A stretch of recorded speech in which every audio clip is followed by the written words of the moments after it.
começar, até interessante a apresentação da Petrobras, porque fiquei preocupado de não ser redundante, né? E acontece que o meu background profissional é de engenharia naval. Então eu trabalhei muitos anos no tanque de provas do IPT, onde a gente realiza testes com modelos de navios e plataformas oceânicas, né? Tanto as fixas como as flutuantes. Então, eu vou começar.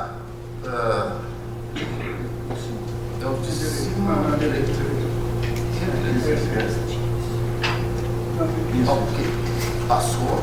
Ok. Bom, vamos começar situando o que é o pré-sal, né? Na verdade, o pré-sal é resultado de uma evolução que começa aqui nas proximidades da costa, né? As primeiras plataformas, elas eram plataformas fixas, né? Ou plataformas GCAP, ou plataformas tipo jaqueta, que eram estruturas que ficavam fixas, né? Só que a evolução da pesquisa mostrou que havia muito mais petróleo em águas profundas, né? Então isso provocou uma evolução ao longo do tempo em que as plataformas tiveram que ser flutuantes, né? E aí surge toda uma engenharia, né, desenvolvida inclusive aqui no Brasil, de desenvolvimento dessas plataformas, e surge também um novo problema, amarração e ancoragem dessas estruturas no mar, né? Elas têm que ficar, muitas vezes, especialmente as plataformas de produção, elas devem ficar em torno de 20 anos ancoradas no mar, né? Então, essa evolução levou até o pré-sal. Aqui tem uma representação gráfica do campo de Tupi, né?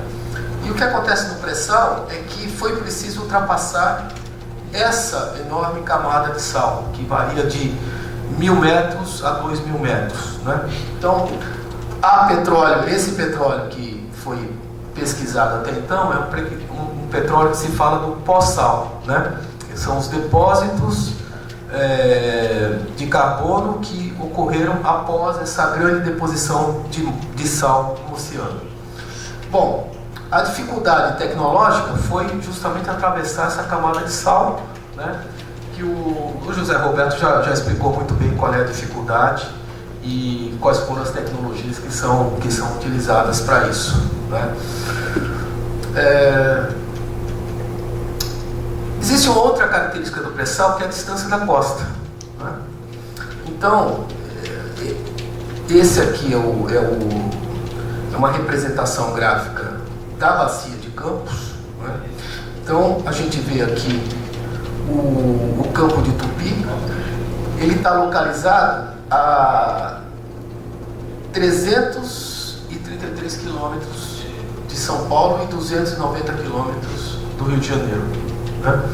E essa região toda é um grande reservatório do pré-sal, onde estão essas reservas já comprovadas de petróleo, né?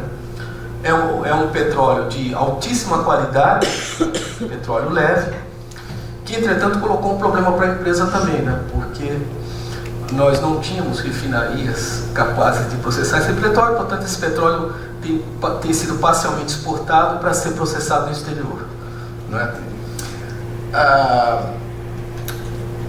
Então essa é a representação típica do pré-sal. Nós temos uma camada pós-sal que pode ser até 2.000 metros, a camada de sal 2.000 metros, e os poços atingem cerca de 6.000 até 7.000 metros de profundidade. E isso tudo tem, quer dizer, entendam que existe uma broca lá em cima que está rodando para fazer essa perfuração, né?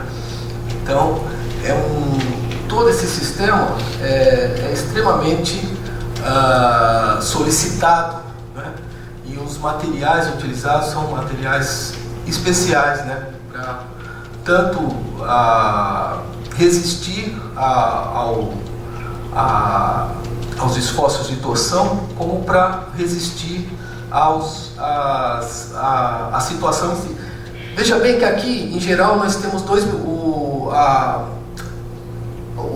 a cabeça do poço está a 2.000 metros de profundidade, lâmina d'água de 2.000 metros de profundidade.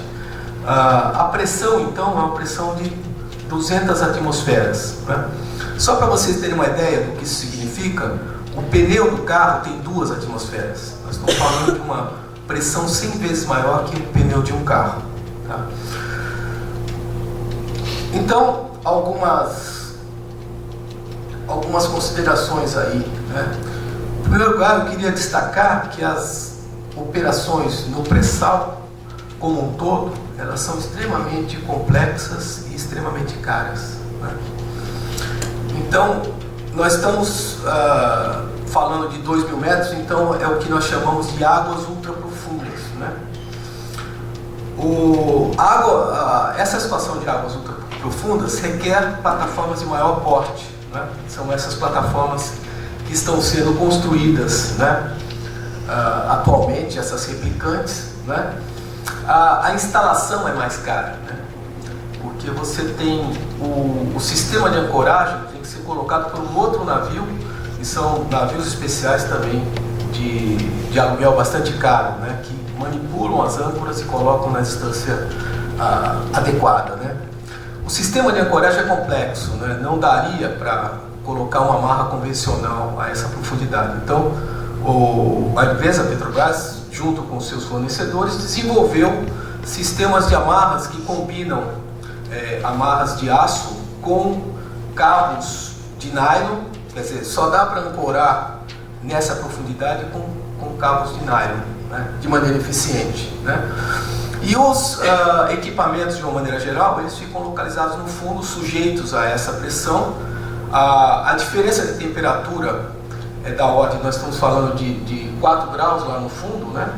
E o petróleo sai, em geral, a 80 graus. Então, os materiais têm que resistir a essa diferença brutal de temperatura e as pressões existentes no local. Vou voltar aqui também e falar. Em função das grandes distâncias, nós temos também uma logística complicada, né? Porque não basta, quer dizer, imagine no processo de perfuração, você tem um navio sonda ou uma plataforma furando a 300 km da costa, e tudo que essa plataforma utiliza, seja os tubos que são utilizados para furar, como água, energia, óleo diesel, alimentação, tudo tem que ser trazido da costa. Isso gera uma grande movimentação de navios que tem que levar todos esses suprimentos, né? Então, existe uma preocupação também que hoje, em quem trabalha nessa área de petróleo, em reduzir as operações que são realizadas no mar e um esforço de desenvolver a automação da produção, né? A nova geração de plataformas possivelmente vai ser muito mais automatizada do que as existentes atualmente. Aí, eu peguei essa figura de um estudo bastante conhecido da Unip, né, que fez o balanço das oportunidades e dos desafios do pré-sal, né? Então, esse estudo foi feito em 2010, né, 2011, e ele mostra qual é a perspectiva de crescimento dos gastos e dos investimentos no setor. Esse estudo completo está disponível no site da Unip, que é a Organização Nacional da Indústria do Petróleo. Bom, o que a gente verifica é que haverá um dispêndio total de, se tudo correr bem, né, de 400 bilhões, desculpa, ainda não me habituei, de 400 bilhões de dólares, né? E esse investimento está distribuído na construção de petroleiros e barcos de apoio, que são esses barcos que fazem a logística da produção de petróleo, né? Petroleiros, porque muitas vezes você tem os navios aliviadores, né? Eles têm que ir até a plataforma, recolher o petróleo e levar para a terra, em situações em que a distância não permita que se construa oleodutos, né? Ou gasodutos, né? Então, veja que toda essa operação ela é muito mais complexa e muito mais cara do que as operações anteriores que a gente estava acostumado, né? Nós temos nessa conta a construção de novas unidades produtoras, a construção de sondas e a parte também de sísmica, né? E aí tem a tentativa desse estudo é verificar muito bem qual seria o papel da indústria brasileira e da tecnologia brasileira dentro desse contexto de complexidade, né? Então o resultado do estudo caracteriza uma série de equipamentos, né, de acordo com a capacidade de se desenvolver, né? Então veja bem, esse gráfico mostra o desenvolvimento tecnológico no segmento, nesse eixo, se ele é muito elevado, né, e os ganhos com o desenvolvimento são relativamente baixos, né, a ideia é se comprar esses equipamentos. Então essa parte de brocas, de sísmica, de sistemas turbogeradores foram classificados como equipamentos que nós vamos comprar. Tem toda uma categoria de equipamentos aqui que vai de serviços de perfuração, automação e controle, tubos e tubulações, operações sondas, compressores, que são produtos que são atribuídos a subsidiárias de empresas internacionais aqui no Brasil, né? Então, o que sobra para a indústria nacional, basicamente são os estaleiros, os sistemas elétricos, os integradores de sistemas, a engenharia básica, geradores, o apoio logístico, né? Essas operações de offshore, válvulas e trocadores de calor. Então, quer dizer, esse quadro revela o seguinte: quer dizer, embora exista uma baita oportunidade, não houve tempo para haver uma preparação anterior. Quer dizer, a indústria não estava preparada com um acúmulo suficiente para assumir esse desafio do pré-sal, né? Enfim, essa é uma questão que está colocada aí, que nós vamos ter que resolver futuramente. Algumas tecnologias de produção, essa é a representação de um campo típico, né? Nós temos aqui, novamente,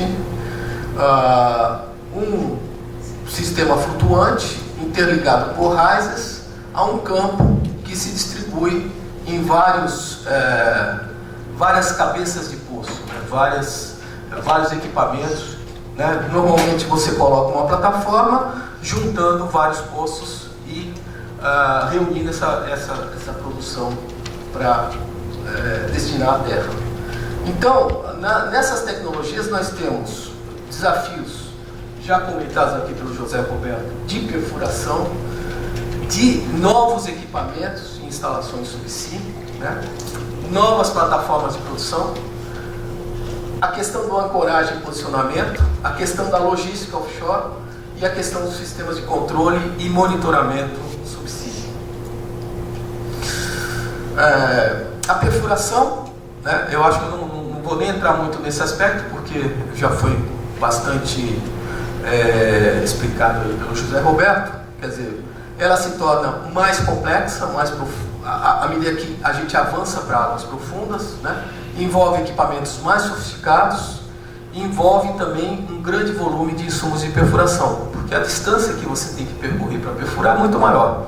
Então é muito mais líquido de perfuração, né?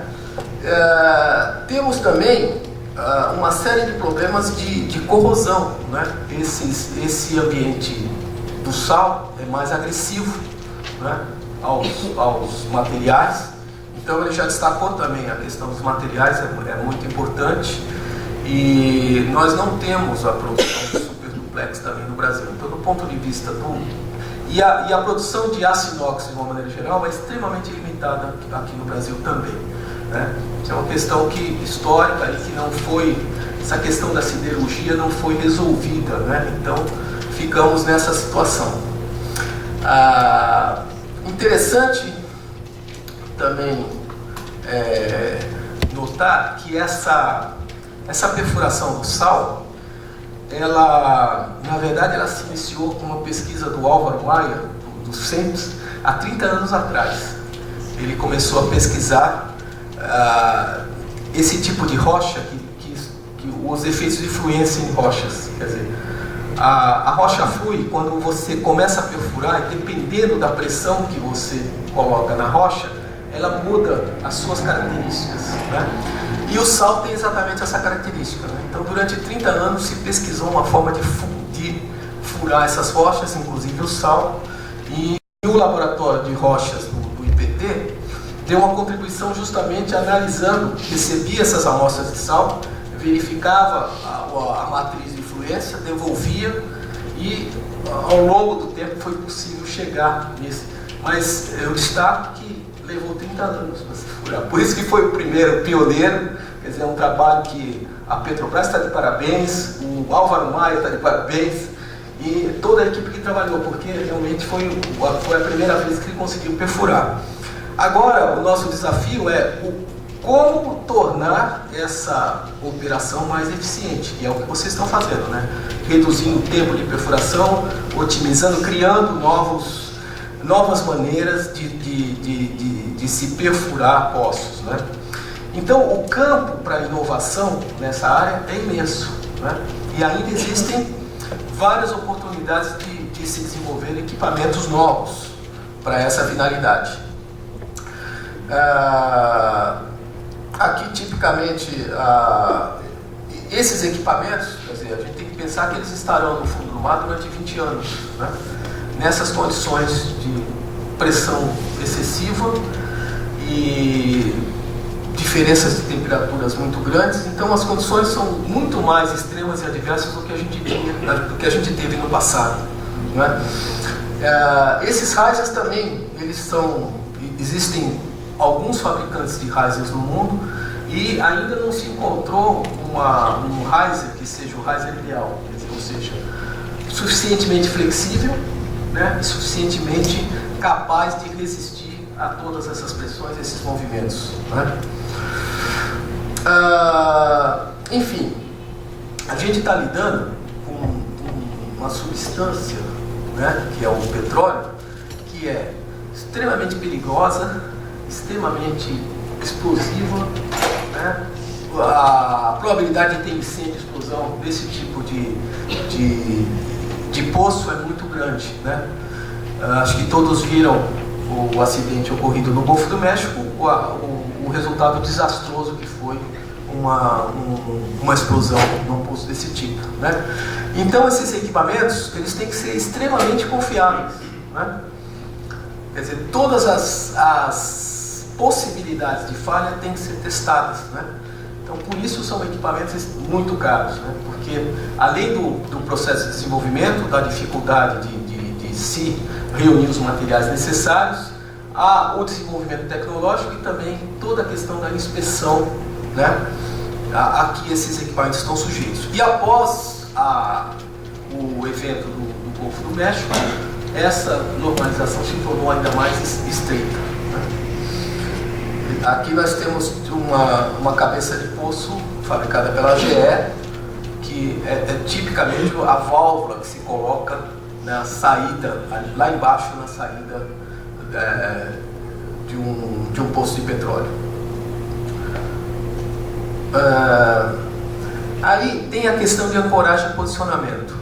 Essa é uma questão que requer constante monitoramento, né?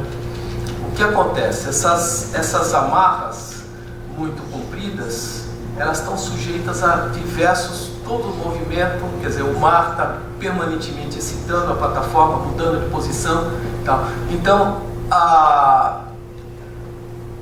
existe toda uma dificuldade de se encontrar não apenas o material dessas amarras, como também o projeto que vai permitir que essas amarras não torçam, né? Aqui nós temos um exemplo de uma amarra que sofreu um processo de torção ao longo do tempo.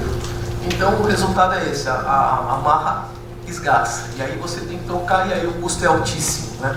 Então essas questões fazem com que esses projetos de amarrações tenham se tornado mais sofisticados ao longo do tempo. Finalmente, a questão da logística, né? O afretamento de navios, quer dizer, nós temos hoje uma frota em torno de 200 navios supply operando no Brasil. Existe uma perspectiva de dobrar essa quantidade de navios para atender toda essa demanda do pré-sal. São navios, quer dizer, o navio mais barato aqui, que é o supply boat básico, é um navio de 50 milhões de dólares, só para vocês terem uma ideia, né? E os mais caros vão para 200 milhões de dólares cada navio. E aí, essa questão que o Zé Roberto já explicou muito bem, quer dizer, a próxima geração, a tendência futura, é você ter realmente boa parte desse processamento, que hoje é feito na plataforma, no fundo do mar, né? Então, mas isso vai exigir equipamentos ainda mais complexos, né? E sistemas de automação altamente eficientes. Quer dizer, a ideia, a situação ideal, se pretende chegar no futuro, é que a plataforma, os problemas da plataforma, a produção possa ser controlada de terra, e não da plataforma como tem sido atualmente, né? Existem também alternativas, né, então, isso é um espaço, um campo aberto para vários tipos de inovação. Então, tem fabricantes propondo, não, por que nós vamos manter lá em cima e criar uma estrutura específica para manter esses equipamentos lá em cima? E essa é uma discussão que aí vai envolver uma análise de custo e tal. Isso é um desenvolvimento, acho que da SBM está propondo esse tipo de coisa. Mas eu acho que hoje tem uma discussão tecnológica. Qual será a maneira mais eficiente de se posicionar esses equipamentos? Finalmente, eu vou só rapidamente, porque não quero me estender no tempo, falar um pouco do que a gente faz, né? Nós, no tanque de provas, nós temos esse tanque de provas que foi construído na década de 60, ampliado na década de 70, com recursos da Marinha do Brasil e da FINEP, tá certo? É uma grande piscina de 280 metros de comprimento, isso dá 3 piscinas olímpicas emendadas, e onde esses equipamentos flutuantes, quer dizer, aqui nós temos uma típica plataforma,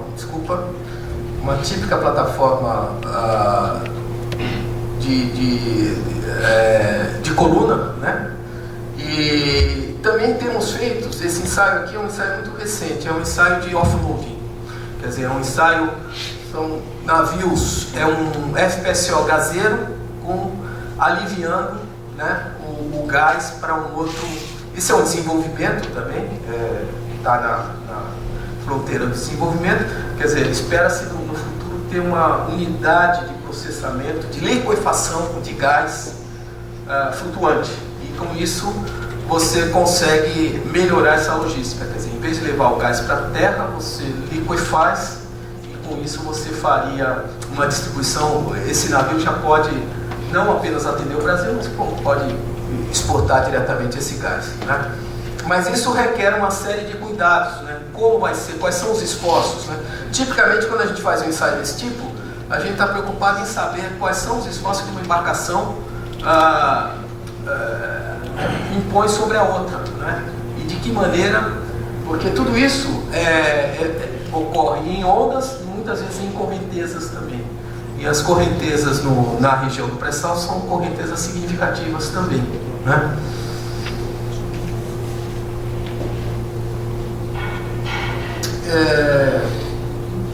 aqui é um conceito de uma plataforma cilíndrica que foi desenvolvida aqui no Brasil, em conjunto com o CEMPES, com a COP e a USP.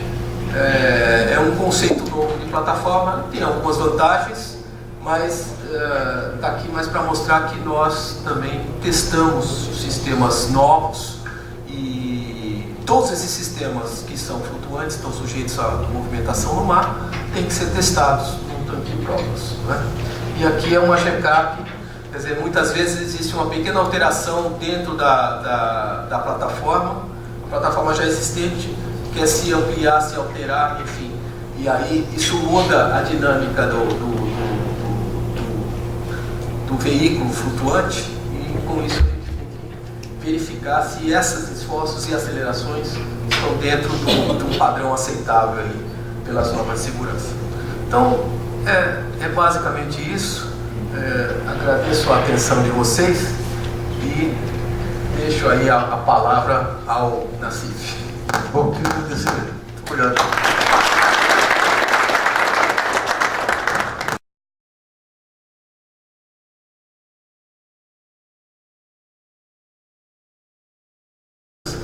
A gente abriu para debate, mas o tempo ficou um pouquinho apertado. Quer fazer uma perguntinha, então? Você levantou a mão? Eu quero, assim. Então, duas perguntinhas rápidas aí para a gente... Só o microfone ali. Só vou pedir que vocês se apresentem para que está sendo gravado. Então, tem uma pergunta ali e uma outra aqui.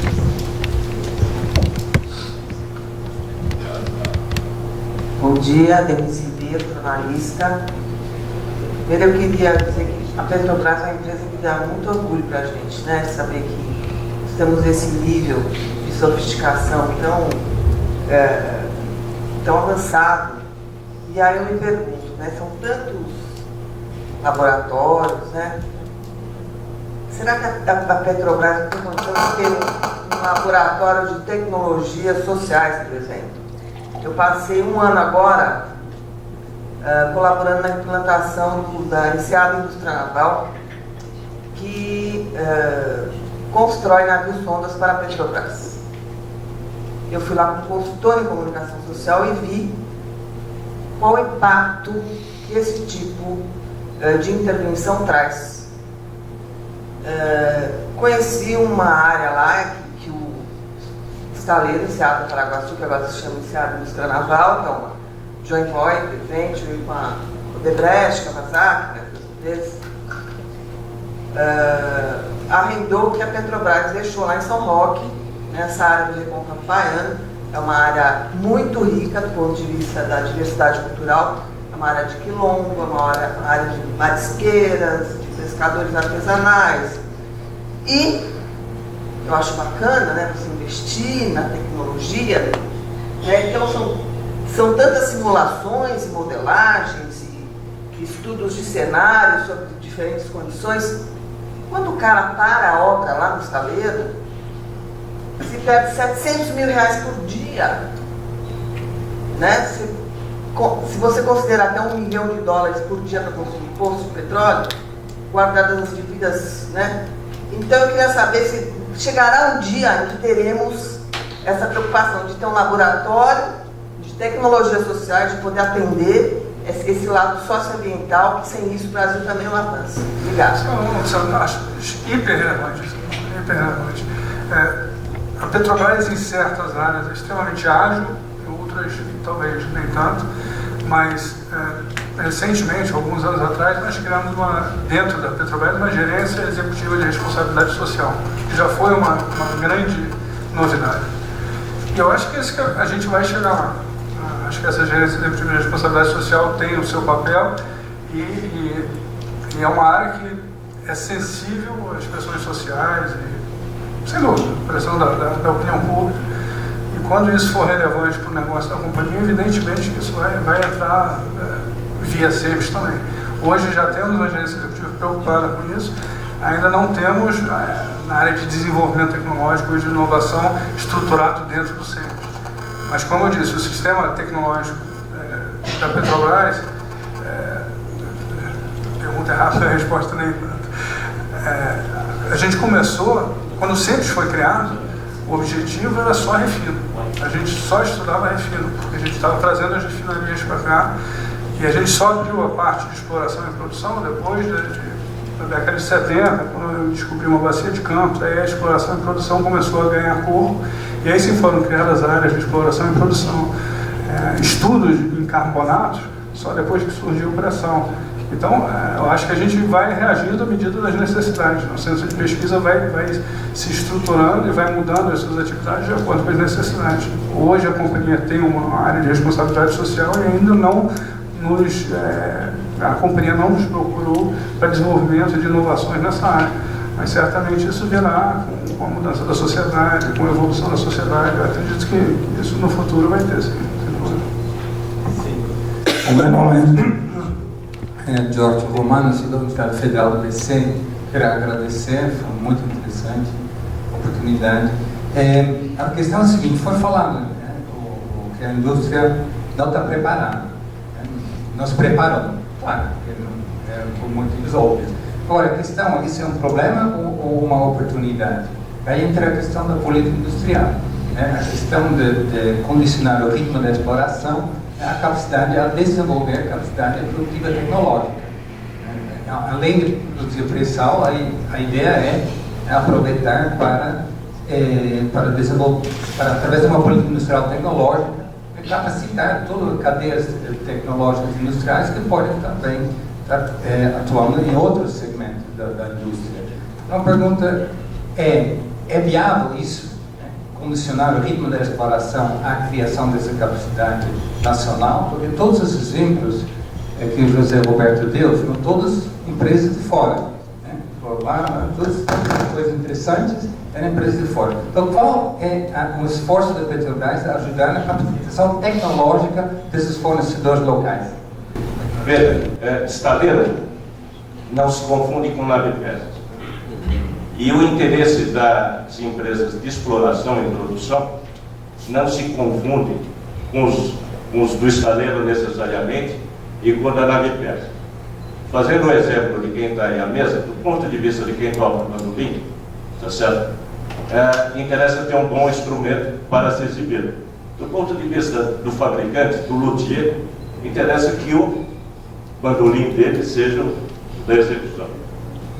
Esse é o interesse da nave-pescas aqui. Entendeu? Então, como são coisas diferentes, se nós pusermos todos no mesmo saco, a gente vai tomar má discussão. Essa é a proposta. Não, porque assim, aquele estudo, viu, da Unip, entenda uma coisa, né? Você tem ali engenharia básica, você tem estaleiros, você tem operação, mas todo o resto é tudo equipamento. Então, tudo que é equipamento é considerado nave-peças, né? Na verdade, a maior parte dos pontinhos ali situados são efetivamente indústria. Só que no caso do offshore, você tem, veja bem, você tem alguns equipamentos que são mais simples, né? Embora eles tenham que estar submetido a requisitos técnicos muito elevados, por exemplo, como é o caso dos tubos, né, e tubulações submersas e tal. Agora, você vê, trocador de calor, válvula, bomba, tudo isso, compressor, tudo isso é nave-peça, é considerado nave-peças aqui no nosso, né? Então, acho que são coisas distintas realmente, mas eu nunca disse que era uma coisa só. Não, só Bom, queria agradecer muito aí as duas primeiras apresentações aí, que abriram um leque de informações para o público relevante para a questão tecnológica. E vamos partir para a segunda rodada aí.